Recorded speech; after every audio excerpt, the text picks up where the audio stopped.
All right, I'm on hole number 6 of the 2000 Winter Major. I'm in the opening round of the Ricky Division. Hole number 6. This par 5. This par 5 there's a lot of holes in this game in this course that are one. Okay, all right, play that game with me. How about I just get rid of you and then I don't have to worry about it. Hole number 5. Hole number 6. So getting out into here. So there's several ways that you can do it. One of my teammates pointed out that what you can do to shorten up the distance, like I'm trying to come out here on this side of the, because I've got an EM8 in this account. So I've got enough topspin that I'm in, let me get, so I can zoom in a little. So I'm giving myself about a ring and a half of separation between the sand and the fairway. So I'm, a ring and a half out here trying to, and my ball guide's putting me off in this direction. So I'm trying to put curl on it to shorten the distance so that I can hit this fairway. What's key here is hitting the rough and bleeding off into the fairway. If you get this up there, so if you're using an Apocalypse and you over curl it and miss this rough and clip this fairway, you'll end up in the rough over here. If you have an Nirvana in your bag, you can recover from over here. The whole goal is let's get down the fairway, because you have to scramble to recover if you're over here. The other way you can do it too is you can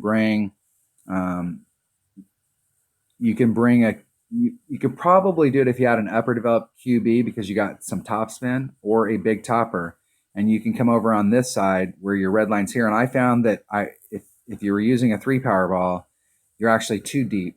You need to pull back a little bit so that you can try and bring it back in this direction, and you can get that done. If you had a QB with a upper developed ball, you can definitely get over here. It's one of those setup shots where you're 3 rings off this transitional surface, max curl, bam, right down the center of the fairway.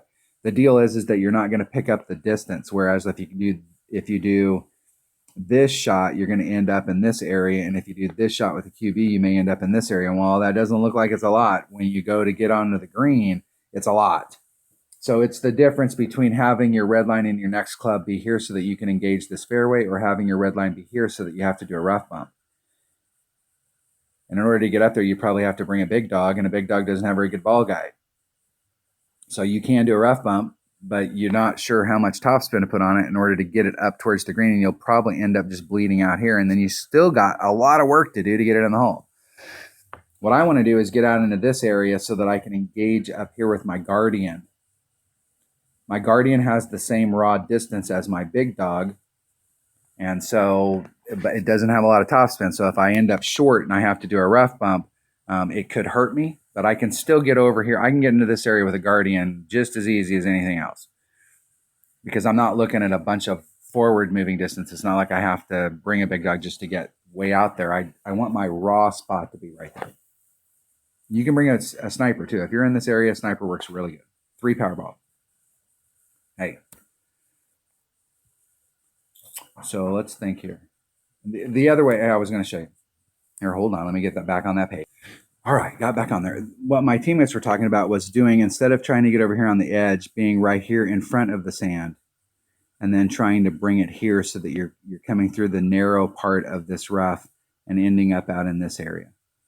And if you're in this area, you're definitely going to want, I'll tell you, there's a couple clubs, if you got lower developed stuff, that would work. A Horizon might work because a Horizon does have great ball guide, and it has tons of topspin. And it power-wise, it's not that bad when you've got lower developed stuff. It's like 173 for power. So it's a little bit less than your big dog, but it's got a lot of topspin. So you could do this rough bump, and it'll give you a little bit better read than your big dog's going to do. So there, you have some options if you do this. This shot right here, you need to practice in order to get it down. But if you're trying to get over, if you're having a hard time getting over this way because your club, like your Extra Mile 6, doesn't have enough curl to bring you back over. And I've been doing this with my Extra Mile 6 and my low level account, and I've been getting out into this area, so it can be done. The problem is you got to pinch a little on that sand. But I'm going to take an Extra Mile 8, and I'm going to take my notes say Kingmaker, but I'm going to wait and use the Kingmaker in the weekend round, so I'm just going to bring a Titan today. The King of Balls. This tournament is sponsored by Titan. There are some tournaments where the Titan is the deal. You need to use the wind, you need to do max overpower, you need to do the whole thing, and so it is the deal. Almost got that extra mile on that big dog in this account maxed out. That will be a glorious day. I have them maxed out in my 77 account, and that way it'll match up. Right now, I'm having to learn these holes in 3 different ways because this account's got clubs. My low level account's got clubs at a different level, and my 77 account's got them maxed out. So, got to work on your clubs. Open up lots of chests. EM, Kingmaker. I'm bringing a Titan, big dog. I'm going to switch that out for a Guardian. All right, here we go. Open up the tin chest. See if I can get every card I was ever looking for in that one chest, and I didn't. I never really even look. I'll just keep opening up chests, and one day I'll get in there and I'll see a number down there on my bag, and like, wow, I got something upgraded.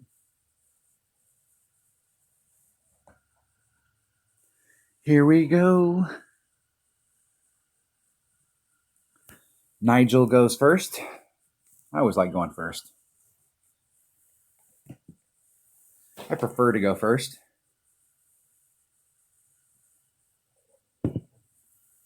It allows me to put pressure on my opponent.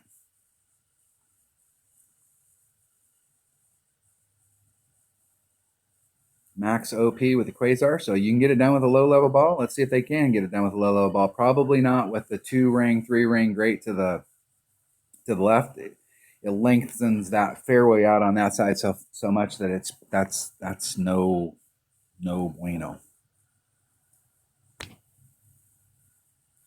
And it's real simple. Bring a 3 power ball.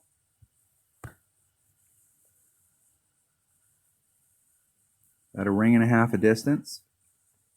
3.9, that's right at about 2 rings. Put the forward distance back in it.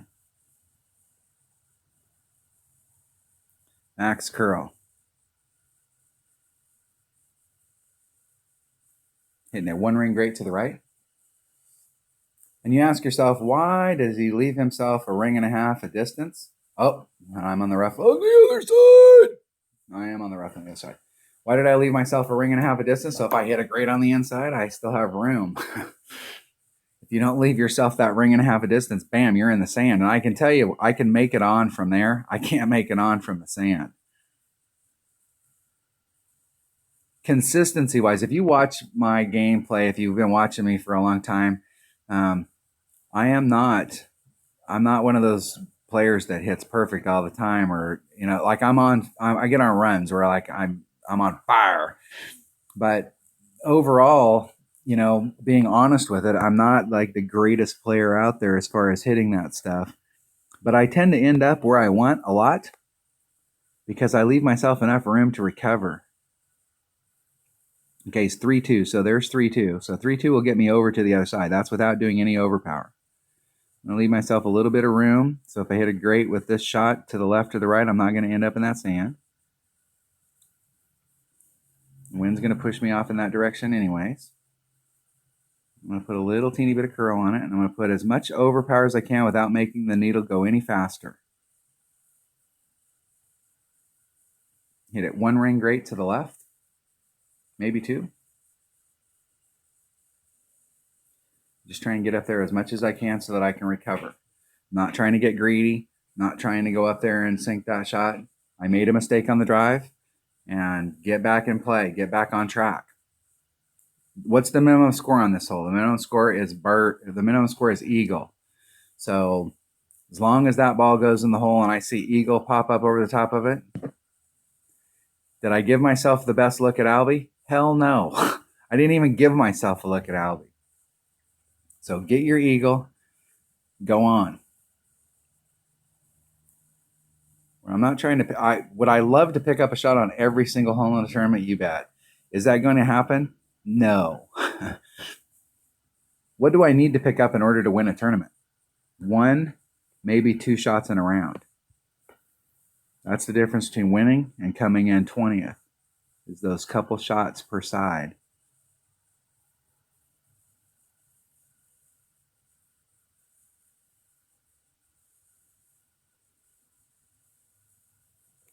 Hitting it perfect. In the hole. Eagle. That's what I'm looking for. I think people that haven't been up at the top, or look at the people up at the top and they're like, man, those guys are like, they beat me by like 8 strokes. No, they didn't beat you by 8 strokes. The minimum score was 26. They shot a 28.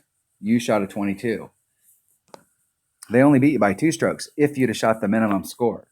That's why the minimum score is the foundation. It took them 36 months to build the Empire State Building. They spent the first 18 months building the foundation, and then it took them 18 months to build the building. So the foundation is the key to success, and going out there and making sure that you're getting that minimum score, and then trying to build on that, putting yourself in the right spot, taking that shot. If you make it, woo! If you don't, go to the next hole, put yourself in the right spot. If you mess up, deal with it. You got to take your lumps sometimes. All right, that was hole number 6 of the 2020 Winter Major in the opening round of the Rookie Division. Thanks for watching.